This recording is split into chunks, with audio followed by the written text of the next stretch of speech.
Let's get into some player comps. People love the player comps. Ayrton, my comp for you would be young Russell Crowe. You got the good frame. You got a good frame, very versatile. You can grow the facial hair. It's the whole thing. Ladies and gentlemen, guys and gals, dudes and dames, welcome back to another episode of the Sports Seriously NFL podcast, part of the Sports Seriously Network, proudly presented to you by USA Today Sports. As always, I am your party host, Joe Rivera, and along with me, as always, is one of the preeminent ball knowers at USA Today Sports, and Jacob Kamiker. Jacob, producer Madison dug me up out of my cave. She shined the bat signal. We're back, baby. We're back. We're back. How does it feel?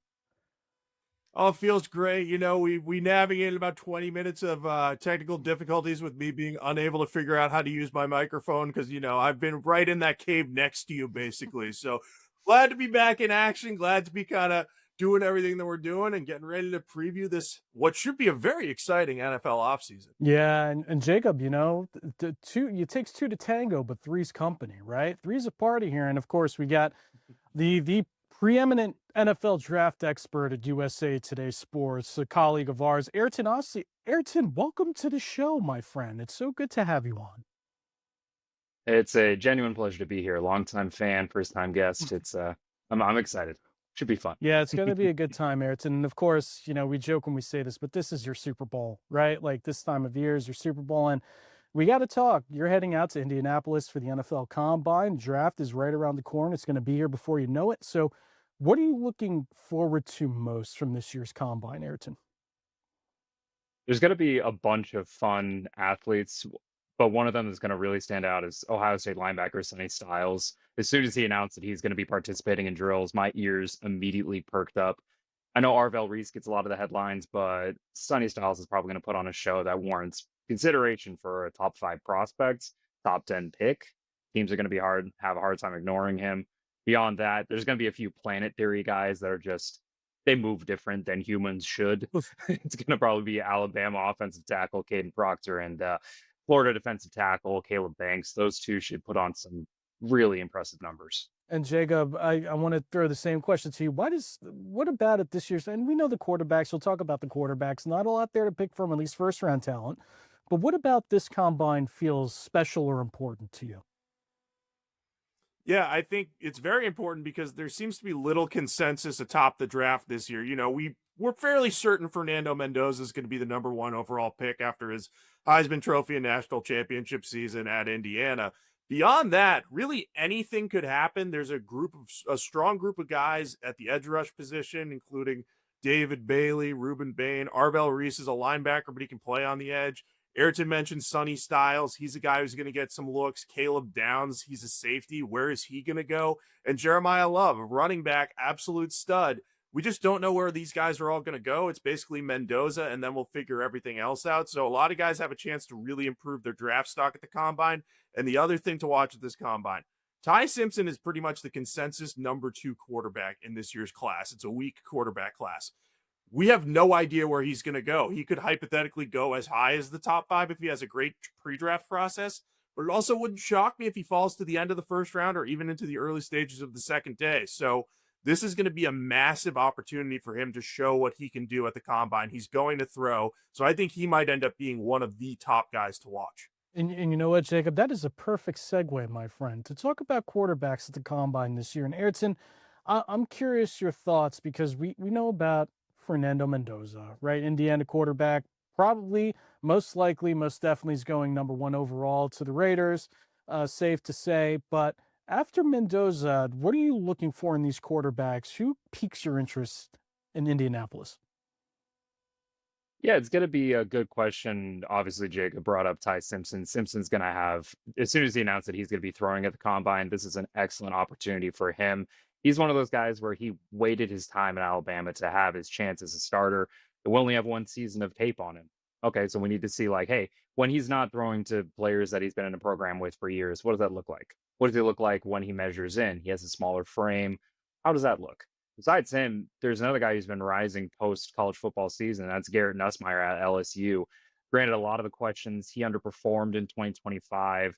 LSU wasn't as it was a little curious what exactly his injury was that he was dealing with for much of the year before he got his injury later on in the year. So he's just dealt with a lot of medical stuff. Came out in the Senior Bowl, had a great week. He's another one of those guys, kind of smaller frame, strong arm. He's a bit of a gunslinger. So kind of figuring out what teams are looking for, what they can see out of him. Again, in an environment where he's not familiar with all the wide receivers. He's not in Baton Rouge. Like, what does this look like?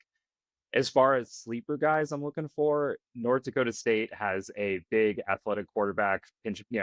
Stop me if you've heard this before, with just 1 year of starting experience. So Cole Payton is going to be one of those guys. He's athletic enough. They were thinking of potentially changing him to a tight end if he came out to the NFL. He's got that kind of athleticism.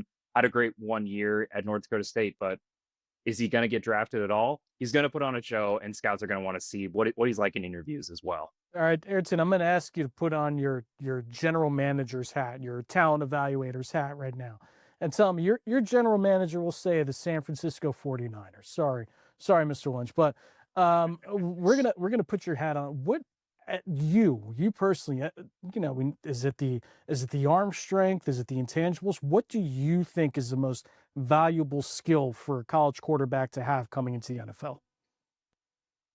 I'd say accuracy, as just being able to. I would value accuracy more than arm strength. I want a baseline level of arm strength. If you give me just NFL, like, he's going to be average in the NFL. That's fine by me. I just want somebody who can put the ball where it needs to be. Accuracy is the most important thing to me.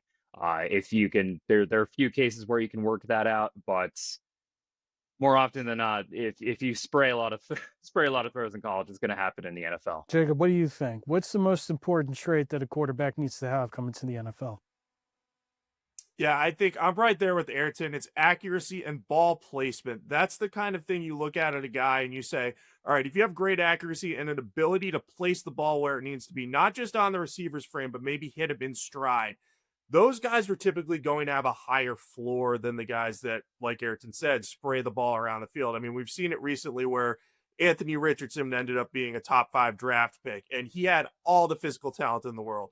Massive frame, great mobility, huge arm, but he was so inaccurate at college, and that has followed him to the professional level. There are a few Josh Allens out there who can be inaccurate at the college level and make massive strides at the next level and, emerge as a guy who can complete 65+% of his passes every year. So I think when you're looking at a guy coming out of college, you want him to have a baseline ability to get the ball where it needs to go.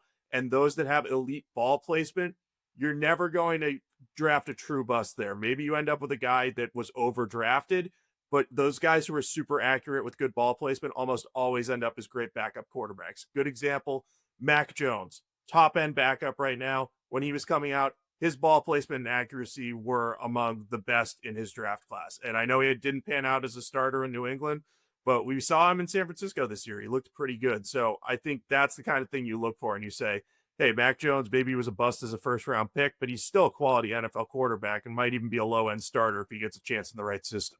Yeah, so Ayrton, I want to hit you with some player comps in a second, but before we get to that, I know that you've been big on Ty Simpson this year, and a lot of people have been said later in the season he started to fall off a little bit. What is it about Ty Simpson that's so interesting to you? I think what gets me is he doesn't have that starting experience, but if you look, he's the son of a college football program head coach. His dad was running UT Martin for almost the last 20 years. This kid who's grown up around football, like this, none of this is surprising to him. He's been around this environment for years, well before he enrolled at in Tuscaloosa. I think what gets me is some of the tape he put on. I specifically look at the Vanderbilt game where he's able to handle pressure with his kind of smaller frame. He's probably going to weigh in at about 208, 6'2". So there are some frame concerns, but his ability to reset in the pocket, fire, and as Jacob was saying, ball placement for some of the throws he put on were just incredible. Like, there's a place only the wide receiver could get it. No one else. The defender draped all over him in coverage. It's not happening. I remember one throw he ripped to Josh Cuevas' tight end, and it was just impressive. So for me, it's the ability to reset in the pocket quickly, generate enough torque on the throw to get the ball there quickly and in the right spot. Yeah, we don't like to helmet scout here, right? Like, helmet scouting is a bad thing.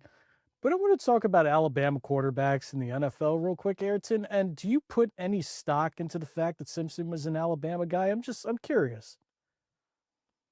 I don't. I try to separate the quarterback from the school. I try not to think about that. It's kind of like when folks were saying that Drake May coming from UNC be like, oh, gotta be worried about the history of UNC quarterbacks. Like, no, we don't need to worry about that. He's not Mitch Trubisky. Let's move along here. So no, I don't put a lot of stock into that. I don't think we should be worried about prior Alabama quarterbacks. He's not like Bryce Young. Let's be honest. All right, Jacob, I want to hit you with one before we get to player comps here. And tell me, who are the quarterbacks not named Fernando Mendoza's most interesting to you in the 2026 NFL draft?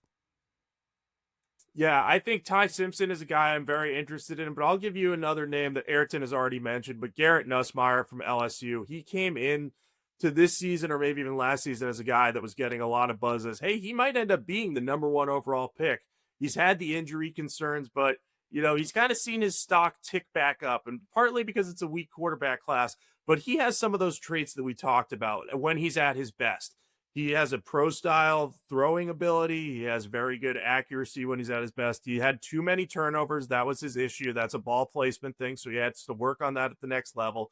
But when you watch him in the pocket, he's a pretty smooth operator. So I like the idea of just saying, hey, if this guy can get healthy and stay healthy, hey, maybe we'll find a guy who could be a low end starter for us or maybe even better. So I don't know what exactly his ceiling might be, but I think if you're looking for a guy on day two and you're saying to yourself, look, I just need, if you're the Arizona Cardinals, for example, who I don't think will take a quarterback at number 3, and you're thinking, hey, I want to get someone in here to either compete with Kyler or Jacoby Brissett or whoever their quarterback is.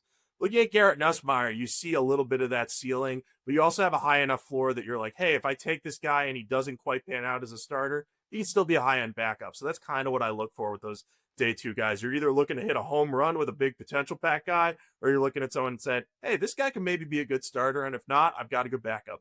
All right, let's get into some player comps. People love the player comps. Ayrton, my comp for you would be young Russell Crowe. You got the good frame. You got a good frame, very versatile. You can grow the facial hair. It's the whole thing, right? So you're young Russell Crowe to us. The heartthrob, all the whole thing, Ayrton. You just got the My bases all covered. goodness. So, all right, but let's talk about the quarterbacks in this draft. And 3 guys who we've discussed in depth now is Fernando Mendoza, Ty Simpson, and Garrett Nussmeier. So first and foremost, let's talk about Fernando Mendoza. Whose game do you think Fernando's resembles the most entering the draft? The easy comp for me there is just shades of Joe Burrow. He's the kind of guy where he has a similar size frame, 6'5", 225. You're not worried about him standing tall in the pocket. He's got decent mobility. He's not necessarily a true dual threat quarterback, but accuracy is one of his, and football IQ are 2 of his biggest, strongest traits. And when he's back there operating like a point guard, distributing the ball, it's easy for me to see that. Some folks have also brought up Jared Goff. I could see that, but I see more Joe Burrow in his game. Yeah, I think, just watching Fernando this year as a Jets fan, hopeful that they would suck enough to land with the number 1 pick, but that obviously didn't happen, is the mobility thing, right? Like people were talking about Fernando like he was a statue in the pocket, and I just don't see that. Like he's got enough. Is he gonna go, Lamar Jackson on the ground with the agility? No, but he's got way more than enough mobility, I think, in my opinion, seeing him play to get you out of tight spots, to pick up the first down when you need it. And that's really all you need as a quarterback. Like I think the dual threat ability is a bit overhyped. Just give me a guy who can pass the ball and make the right throws. It sounds like Fernando's that guy. All right. Let's talk about Ty Simpson. Who's your player comp for Ty Simpson, Ayrton? I'd say I know we were talking about not necessarily comparing him to prior Alabama quarterbacks, but he does remind me some of the best traits of Mac Jones. That accuracy that we're talking about reminds me of that. Just thinking of him as a more athletic version of Mac Jones. I also see shades of Tony Romo, just with what he's able to do, kind of improvising in the backfield when there's pressure and being able to handle that. So I see shades of those 2 more than anything else. Oh, here we go, Jim. That's my best Romo. I don't know if that worked. I can't tell. We can edit that out later. It's fine. All right. And last but not least, Ayrton, Garrett Nussmeier. Who do you think? I mean, I'm not huge on Nussmeier, if only for the frame, right? I mean, 6'1", 205, smaller guy. We've seen smaller quarterbacks have trouble in the NFL. I mean, not everyone's going to be Drew Brees, right? Hand size measured in is tiny, right? I think he measured in 8 3/4 inch hands. I want to say it's like not great. That's not the end all be all, but Who's your comp for Garrett Nussmeier? I'd say I look at him and I see if Andy Dalton was shorter and more of a gunslinger, I'd say because he's Nussmeier likes to take risks when it comes to throwing the ball back there. So that is one thing on his tape that is a bit of a question mark for scouts is when he led the conference in interceptions last year. Like I don't know if I'm quite okay with that, but I'd say kind of his game reminds me a lot of Andy Dalton, just again in a slightly smaller package. All right, guys. Well, we talked plenty about the quarterbacks, right? But Jacob, I'm curious your thoughts on the wide receivers. Everybody wants a playmaker, right? It feels like there's some guys who could be big time playmakers at the next level in this draft. So I just want to hear you riff off the top, my friend. Just give me your top wide receivers of the draft this year. Yeah, so there are four receivers, Joe, that I think are going to be first round picks. I'd be surprised if any weren't.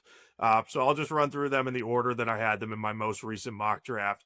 Carnell Tate from Ohio State. He's a smooth, steady playmaker. He fits the mold of that Ohio State receiver who comes into the league as a great route runner and is just going to be a smooth operator at the next level. He's got good size at 6'3", 190. So I look at him as a guy who can come in right away. Maybe he won't be a true number one receiver, but as a high-end number two receiver and complement to another guy like, say, Malik Neighbors with the New York Giants, that could pan out big time for that team. Mekhi Lemon from USC, another guy to keep an eye on. He's on the smaller side. He's just 5'11", just shy of 200 pounds, but he plays a lot bigger than he is. He just has great separation skills and excellent hands. Like, he's the type of guy that you throw in the slot at the NFL level, and he's going to be just a pain to cover. Guys aren't going to be able to stay with him because he just finds ways to generate space. And once you get the ball in his hands, he can kind of turn into a playmaker in that regard too. Not the greatest athlete, maybe. We'll see how he does at the combine. He might only end up being average, but his separation skills are going to make him play at more of an above average game because if he can get enough space, average athleticism will play at the NFL level. Jordan Tyson from Arizona State's another guy to keep an eye on. He's going to be one of the more interesting evaluations because he's had injury issues during his career. I think he won't be working out at the combine as he continues to recover from a hamstring injury, which is always concerning. Those soft tissue injuries linger, guys. So that's going to be something to keep an eye on. But he's 6'2", 200 pounds, another elite separator, just a guy who can find ways to create space, has the size needed to be a contested catch guy as well. So you like the idea of plugging him on the outside. And then a guy who I think is getting more buzz, but still not enough, is Denzel Boston from Washington. This dude is huge. He's 6'4", 209 pounds. He has great contested catch abilities, as you'd expect with that frame. But he was also a nice vertical playmaker for the Huskies. He would go down the field, grab passes, and just really be a big-time weapon there. So I think he's an excellent X-receiver candidate for the next level.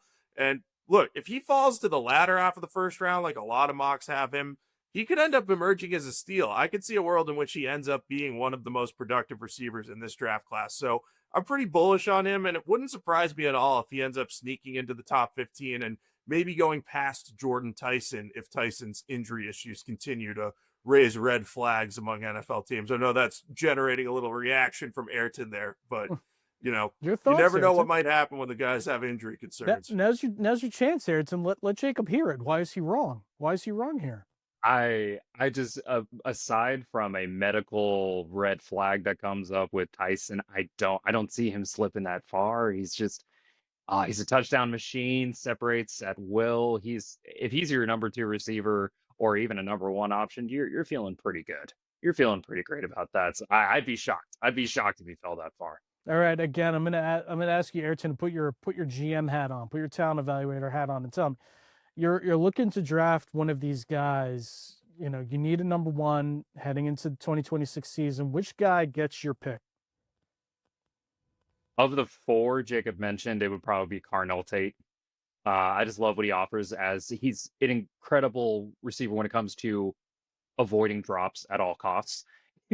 He's as sure-handed as it gets in this class. For a guy who's not an elite burner with good vertical speed, he's a vertical threat thanks to his body control and contested catch and just sure hands. All of those rolled into one. If he's one of my outside receivers, I'm happy. I'm stoked. We're going to be good for a while. All right, we got to talk about 40 times here, right? We got to talk about the 40-yard dash. Every year, it feels like the combine for the casuals is all about the 40-yard dash, right? Jacob, why is the 40-yard dash important? Can you explain to the viewers and the listeners out there why it actually means something? Yeah, the 40-yard dash is an important measure of, just top end vertical speed for every position. It's good to know. I think it's more important for some positions than others, and receiver is one of the positions where it carries a certain amount of importance. I would say it doesn't necessarily correlate to success with maybe some of the other drills that receivers do. I'm a big fan of the gauntlet where they run straight down the field horizontally and have to catch 6 to 8 passes along the way, and you're trying to go at your top speed during that, so it's a good measure of the ability to catch while running full speed. But the 40 time is important, especially for receivers, just to measure, hey, can this guy take a top off the defense, or is this guy going to have to rely more on his separation skills or contested catch abilities? You kind of look at guys that run maybe near that 4 or 5 range. That's where they're teetering on the brink of, hey, if you don't have great size or great contested catch abilities and you're running a 4 5, you might not be able to find easy success at the NFL level. So I think it's more of a look at that sort of thing from a scout's perspective. They'll want to see, hey, do you check at least one of these boxes? Do you have speed? Do you have separation skills? Do you have contested catch abilities? You check all three, you're going to be a first round pick. If you check only two of them, you're probably going to have a shot at NFL success. But if you're just a speed guy, you might be able to find success as a deep threat. But, if you're just a contested catch guy, you're probably not going to be anything besides a situational red zone weapon. So it is important to have kind of those three different tools. But the speed element in the 40-yard dash, especially for receivers, is just one of the boxes you're looking to check. All right, I got to ask this because we're talking about measurements, and Ayrton, you and I have had discussions about this. Arm length, arm length for tackles, for edge rushers. Tell the people at home why arm length is actually incredibly crucial, especially when you get measured at the combine heading into the NFL. Why is it so important? Just think of it as a safety net for any drop off in athleticism. So if you're projecting a long-term future for a tackle, if he's got a certain standard of arm length, you can rely on, even if he's an elite athlete as he comes into the league, as he ages and he maybe loses a step, you can still rely on the fact that he has the length to handle speed off the edge. Long arm guys and control them, no matter how old he gets or no matter what happens injury wise. If he slows down a little bit, he just has that safety net, that baseline length to handle all types of rushers off the edge. All right, running backs, because we got to talk about running backs. We always got to talk about the freaking running backs, man. But Jeremiah Love, Notre Dame running back, is the clear cut number one. I mean, probably a top 10 pick this year. You would think potentially. But any other running backs that we should be keeping our eyes on, Ayrton? Actually, it's funny. His teammate Jadarian Price from Notre Dame is probably going to have a fun time this week because people are going to be waking up, really be like, "Oh, there's two Notre Dame running backs." So he's a guy who has kind of a smaller frame, but he's pretty versatile with good speed out of the backfield. I think of him as more like a Raheem Mostert type of skill set, but just a little bit higher talent level. That's what I like about him. He did have an Achilles injury earlier in his college career, so that is going to some medical. There's going to be medical demands from teams that are like, okay, we want to see what that looks like. Has he fully healed? Are there any issues? Anything we should be concerned about? So Jadarian Price is going to be named to watch for, just because he's going to get a little bit more press, a little more attention. Another guy I'm looking at, Mike Washington Jr. from Arkansas. If you like size, speed guys at running back, he's going to be your man. Downhill runner, 6 foot, almost 230 pounds. He's probably going to run in the 4.4s. It's going to be fun to watch. Jacob, any thoughts on the running back class this year? You know me, I'm a big running backs don't matter guy. Take a guy in the fourth round, who cares? But your thoughts on running backs in this group? Yeah, it's sort of a Jeremiah Love and everyone else class. I agree with you, Ayrton. I think Jadarian Price is going to be the number 2 back off the board. It's on Mel Kiper's latest draft, or mock draft. He has both of the Notre Dame running backs coming off the board in the first round, which I don't think will happen, but I found that interesting at the very least. I think one guy who could be a sleeper running back to watch, and I saw a lot of him during Indiana's national championship run, is Kalon Black. I thought his omission from the combine invites was surprising. He ran with great power. He has a solid frame. He's 5'10", 210 pounds. He's just a guy that every time he got the ball, it seemed like he was ripping off a gain of 5 to 10 yards at a minimum. And he just ran with good power. So I'm kind of excited to see where he ends up. I think he probably goes on day 3. I think he's an older prospect, and, age matters, especially at the running back position. But the tread on the tires isn't too bad from him. So I think he's going to end up somewhere and be a decent hammer in a 1-2 committee, sort of like he was at Indiana this year with Roman Hemby. So Kalen Black definitely got to keep an eye on, but not at the combine. So a little bit weird. Got to protect the passer. You got to hit the passer, right? And so let's talk about some tackles and edge rushers real quick, Jacob. I mean, Arvell Reese, Ruben Bain out of Miami, David Bailey is another name that you're going to hear. Those are like that's the trio of guys you've been really hearing to be off the board potentially in the top 10. But which of those edge rushers gets your nod? Which guy are you looking at the most? Yeah, so David Bailey is my guy among the edge rushers. I just love what I saw out of him. If you're looking for a guy with proven, consistent, high-end college production, David Bailey is your guy. He led the FBS with 14 and a half sacks last year in his lone season at Texas Tech. And at Stanford, he was just as good. So he's done it across two schools, multiple schemes. So you really like to see that in this transfer portal era where a guy can be productive in multiple locations. He was really one of the driving forces of that Texas Tech defense that got them to the college football playoff. I thought he was excellent in the team's loss to Oregon. The defense kept them in that. The offense, Texas Tech's offense, couldn't do anything. David Bailey was a massive force in getting after Dante Moore. I saw him knock down a couple passes in that game. And just when you watch David Bailey, his first step is excellent. And that's going to help him a lot at the next level. I know he's maybe not exactly the size you look for in a full-time edge rusher, but I think he's going to be the guy that I would say early on in his NFL career might be the first member of this class to get double-digit sacks. Just he's pro-ready. Everything about him is good. Arvell Reese definitely has upside too, but he'll have to move to the edge. And Ruben Bain, non-traditional frame. So if I'm taking one of those three edge rushers, I would say David Bailey. All three of them are excellent, but Bailey's my guy there. Before I throw it to Jacob, back to Jacob for his offensive tackle soliloquy here, which I know he's going to spend another half hour talking about the tackles. But Ayrton, Arvell Reese, right? Like, very enigmatic player. It looks like he's a guy that clearly everybody believes he has upside as an edge rusher. You hear the Micah Parsons, the Micah Parsons comps. Now, to that, I'd say Micah Parsons was a 5-star recruit coming out of high school as an edge rusher, right? Everybody knew that he was going to be the talent. Arvell Reese, a 4-star. Listen, that's not a bad thing, right? Not necessarily a knock on him, but do you think that there's a big risk reward for any team drafting Arvell Reese thinking he's going to become this game-breaking edge rusher, or do you think that the floor is higher than that? I would say that's a bit of a stretch to say that he's going to be a game-breaking edge rusher. I think he has the tools to do it. It's more just, okay, let's see him do it regularly because he played off the ball more than anything at Ohio State. He looked great doing it. Uh, this is an incredible linebacker class, and he's the gem of it. So he can do everything you want from an off-ball linebacker position. So the floor is there for that. As an edge rusher, I would just be concerned that it's like, okay, it's going to take some time. Don't necessarily immediately assume, yes, he's an incredible athlete. Yes, we've seen it happen before with other players, but Micah Parsons is Micah Parsons. I think using him as a comp is just unfair to some of these prospects. So I would have some reservations about him being an edge only, So, especially as a rookie. so you're saying number 2 to the Jets would be too high for him potentially, or is it really just depends what they value in him as a player? It would depend on what they value in him. I think for my money, he's the best player in the class, just regardless of position. And you can't go wrong with taking the best player in the class when you have the option to. And you can deploy him in different ways. So I would say I wouldn't be against using the second overall pick on him. Just simply from talent alone, sky's the limit with him. All right, Jacob, give us all right. Just lay it on us. Who's your offensive tackle to watch? Who's your guy? All right, I'm going to go a little bit down the board for a riser who I really like. Monroe Freeling from Georgia. He's not super experienced. He only has 16 career starts under his belt.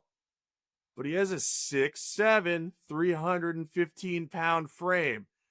And he was very good in pass protection for the Bulldogs. So I think a lot of GMs are going to look at him, and if he works out well at the Combine, they're going to start salivating over him and saying, hey, how good can this guy be with more experience? I mean, if he can hold up in pass protection in the SEC in what was his maiden season as a starter or as a full-time starter, that's a pretty good thing to have there. I believe he's only 21 years old, so plenty of room for growth.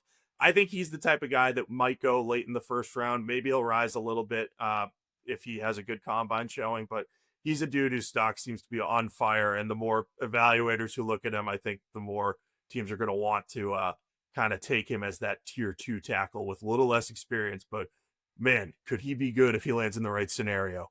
All right, guys, my last question before I say goodbye, before we say goodbye for the day. Listen, there's going to be a lot made of measurements 40 times of the drills and guys being silky smooth and their route running and all this stuff. But let's cut through the noise. Let's cut through the BS here, Ayrton. You again, to ask you to put your GM hat on.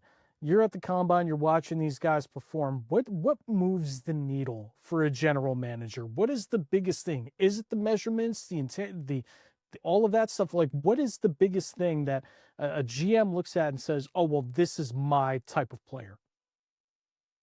I think as long as for certain GMs, if players hit specific targets for size and speed numbers, that's going to confirm that it's like, okay, this guy can remain on our board. As far as stuff that happens on the field, I'd say most of the drills and stuff that we see, it's not going to be so much moving the needle for a player to be into consideration. It's more of a, does it move the needle for the player to be like, oh man, we were looking at this wide receiver and he ran a 4.59. I don't know. So it's almost like it would move the needle in the wrong direction for the on the field drills for a lot of these prospects, or just confirm, hey, this is one of our guys. He meets our standards. A lot of the stuff, I think the biggest stuff that GM scouts and basically the front office gets out of the combine happens behind closed doors. It's the interviews, it's the medical evals. Those could be the reason players fall off boards entirely. All right, guys, and that'll do it for today's episode of the Sports Series, the NFL podcast. And if you like listening to us, then seriously, rate us, review us, subscribe to us wherever you guys get your podcasts, wherever you're listening and watching. For Jacob Kamiker and Ayrton Osley, I am Joe Rivera. Thanks for listening, and we'll catch you guys soon when we talk all things NFL free agency.